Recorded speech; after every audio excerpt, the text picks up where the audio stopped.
Andre Rosiade menyinggung ada bakal calon presiden baca pres yang loncat ke sana kemari untuk mendapatkan jabatan tertentu. Berbeda dengan baca pres yang diusungnya, Prabowo Subianto bukan pemain impor yang pindah-pindah partai, tetapi teguh dalam garis perjuangan. Is it? Apakah ia harus berpamitan, ya kan? Toh cukuplah berpamitan kepada rakyat itu, kecuali kalau dia nggak berpamitan sama rakyat. Karena pada dasarnya yang memilihnya itu rakyat. Gerindra belum tentu tidak memanfaatkan Anies Baswedan. Paling tidak naiknya suara Gerindra ada juga pengaruhnya dengan Pilkada DKI, kan begitu. Nah, sekarang kalau kita lihat misalnya apakah Prabowo kemudian dia bilang demi jabatan dan lain sebagainya. Besok pindah lagi ke Partai C karena ingin jabatan tertentu. Loh, yang ingin jabatan itu Prabowo atau Anies Baswedan? Prabowo meninggalkan basisnya, meninggalkan konstituennya, meninggalkan emak-emak untuk minta jabatan sama Presiden Jokowi. Dan sekarang dia menjadi good boy-nya istana. Sobat semuanya, saya pakai topi RH Channel ya, keren cadas. Ya sahabat semuanya, kita lihat ini ada berita yang menarik ya, soal serangan lagi-lagi Gerindra terhadap Anies Baswedan. Ini kenapa ya? Kenapa enggak a fair competition saja? Kenapa harus menyerang? Tetapi persoalannya siapa yang ketar-ketir ya? Padahal survei terakhir dari Litbang Kompas kan Prabowo di atas Anies Baswedan. Lucu ya kalau kita lihat ya. Yang diserang kok malah Anies bukan Ganjar yang surveinya nomor 1. Harusnya kan Ganjar yang diserang oleh Andre Rosiade. Karena secara teoritis Ganjar lah yang akan menghalangi Prabowo untuk menjadi presiden. Apakah karena surveinya abal-abal atau surveinya pesanan? Nah, kita nggak paham. Ya, karena Anies kan cuma nomor 3 dan menurut Litbang Kompas hanya 13% saja. Nomor 1 itu Ganjar Pranowo 25%. Tapi kenapa Anies yang disasar terus menerus ya? This is the question tentunya. Coba kita lihat ya. Andre Rosiade ungkit Anies dimodali Gerindra di Pilgub DKI setelah dipecat sebagai Mendikbud. Gini, kita itu ya, bahasanya dimodali itu ini bukan dagang. Dia itu somebody. Kalau dia bukan somebody, nggak mungkin juga Gerindra akan menjagokan dia ya. Kita nggak tahu siapa yang memanfaatkan siapa yang menunggangi siapa. Sebagai contoh misalnya Nasdem.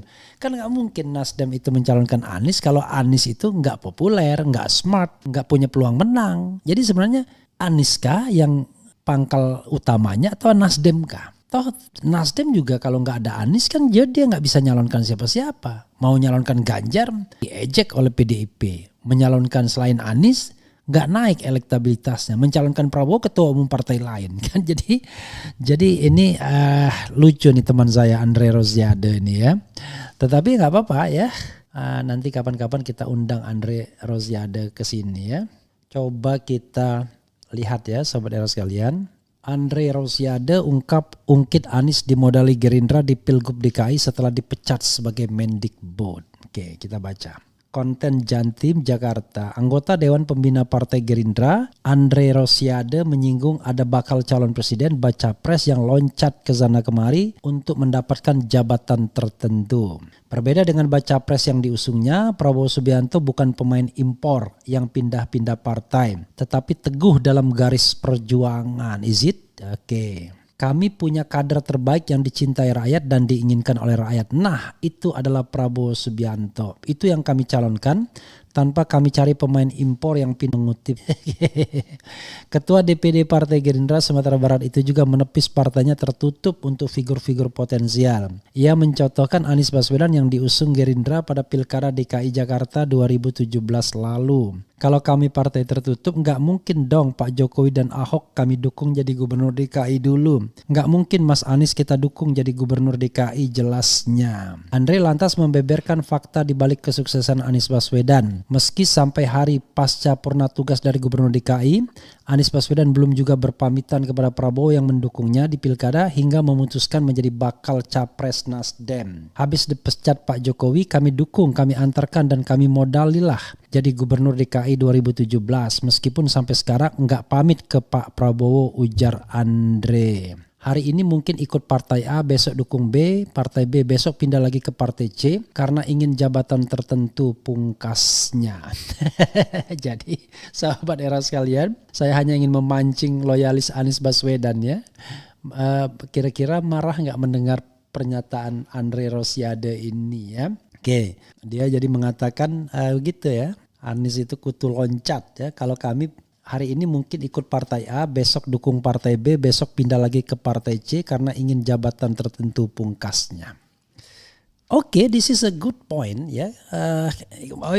Ayolah kita buka-bukaan ya.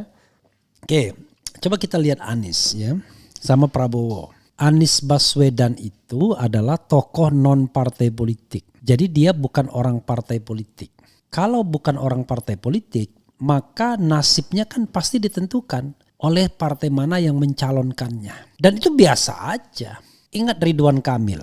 Ridwan Kamil itu awal-awal dicalonkan oleh PKS sebagai backbone awalnya. Tiba-tiba dicalonkan oleh Nasdem pada periode menjadi gubernurnya. Masuknya Golkar. Nggak ribut Andre Rosiade. Nanti kalau dia sudah menjadi ancaman Prabowo mungkin baru ribut ya. Oke, jadi Anies itu adalah sosok yang bukan belongs to any political party. Karena itu dia memang dependent. Kenapa dependent? Karena di Indonesia untuk menjadi calon presiden Anda harus diajukan oleh partai politik atau gabungan partai politik. Nggak bisa satu partai politik saja atau calon independen. Karena itu Anda dependent. As long as Anda bukan berasal dari politik, dari partai politik, Anda dependent. Sehebat apapun Gatot Nurmantio, Rizal Ramli, nggak bisa jadi calon presiden kalau nggak diajukan atau calonkan partai politik. Itu satu.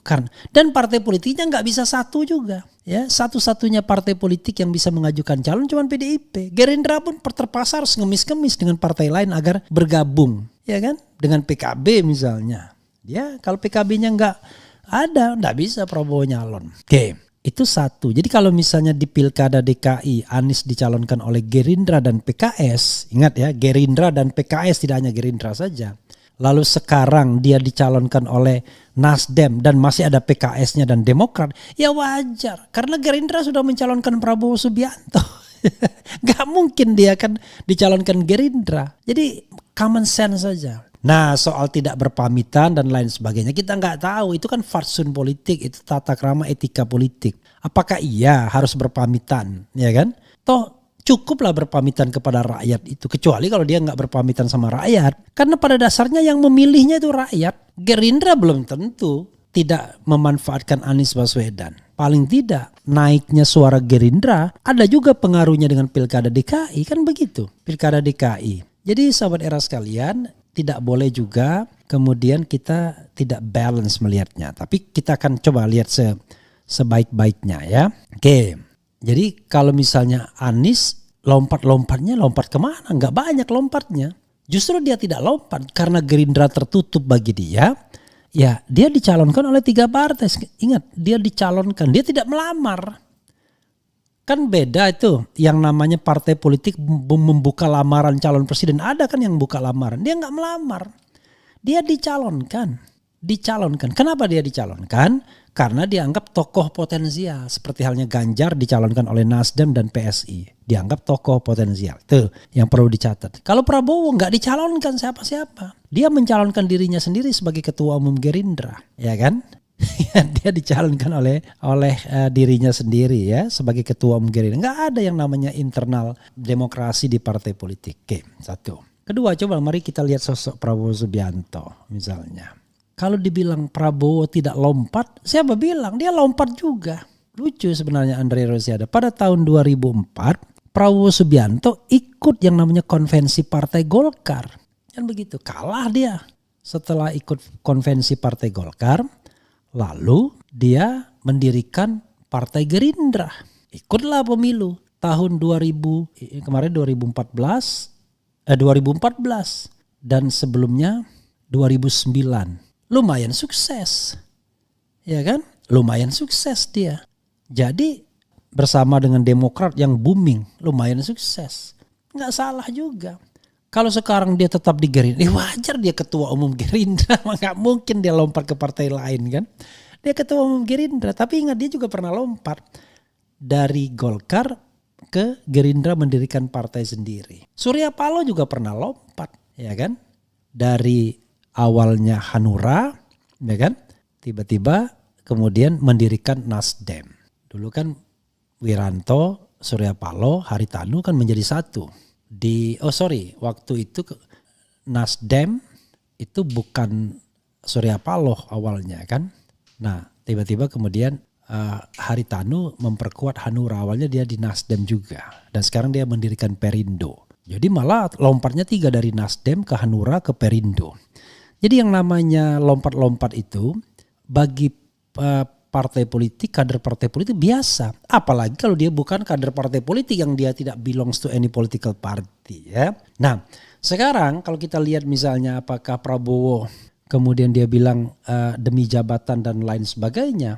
Besok pindah lagi ke partai C karena ingin jabatan tertentu. Loh yang ingin jabatan itu Prabowo atau Anies Baswedan. Prabowo meninggalkan basisnya, meninggalkan konstituennya, meninggalkan emak-emak untuk minta jabatan sama Presiden Jokowi. Dan sekarang dia menjadi good boy-nya istana. Agak berbeda ya. Nah tetapi semuanya itu overall saya mengatakan Anies ya baik, Prabowo ya baik. Jadi ini adalah strategi mereka, pilihan mereka yang akan nanti dibuktikan. Asal pemilunya fair ya. Strategi siapa yang paling benar. Strategi Anies Baswedan menjauh dari istana. Strategi dari Prabowo Subianto mendekat ke istana. Nah nanti siapa yang akan terbukti strateginya yang benar.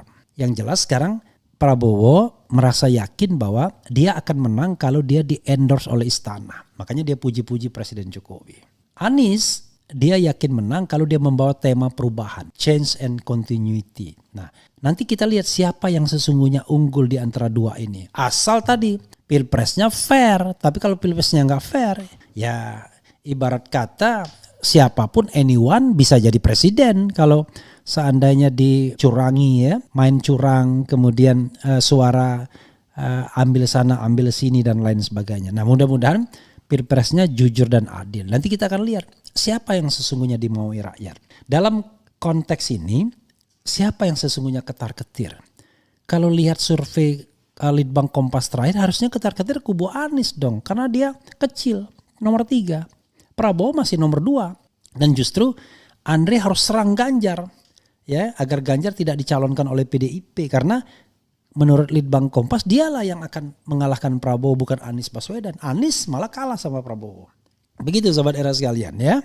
Walaupun dalam konstelasi terakhir terlihatnya Anies sebagai the common enemy. Musuh bersama. Sampai kemudian akhirnya Prabowo berhadapan sama Ganjar. Dan kemudian cakar-cakar. Baru di situ kemudian akan diarahkan serangan kepada Ganjar. Jadi sekarang ini menyerang Anies dulu ya. Kalau Anies tersingkir baru kemudian mereka akan bertarung sesama Jokowi's men ya, karena jamak jadi mens ya, bukan men. Itu sobat era sekalian analisisnya. Dan dalam politik ya bukan baik dan benar ya. Dalam politik akhirnya ya kita lihat siapa yang paling jitu di dalam membuat siasat ya, dalam membuat taktik begitu ya. Kwik Kian Gi ya, saya mendapatkan selebaran ini. Apakah itu dari Kwik Kian Gi atau tidak, tetapi pesannya itu menurut saya penting dan perlu kita sampaikan pesan ini, yaitu pesan untuk sama-sama menjadi pengawas rakyat agar pemilu itu bisa dijamin berlangsung secara jujur dan adil.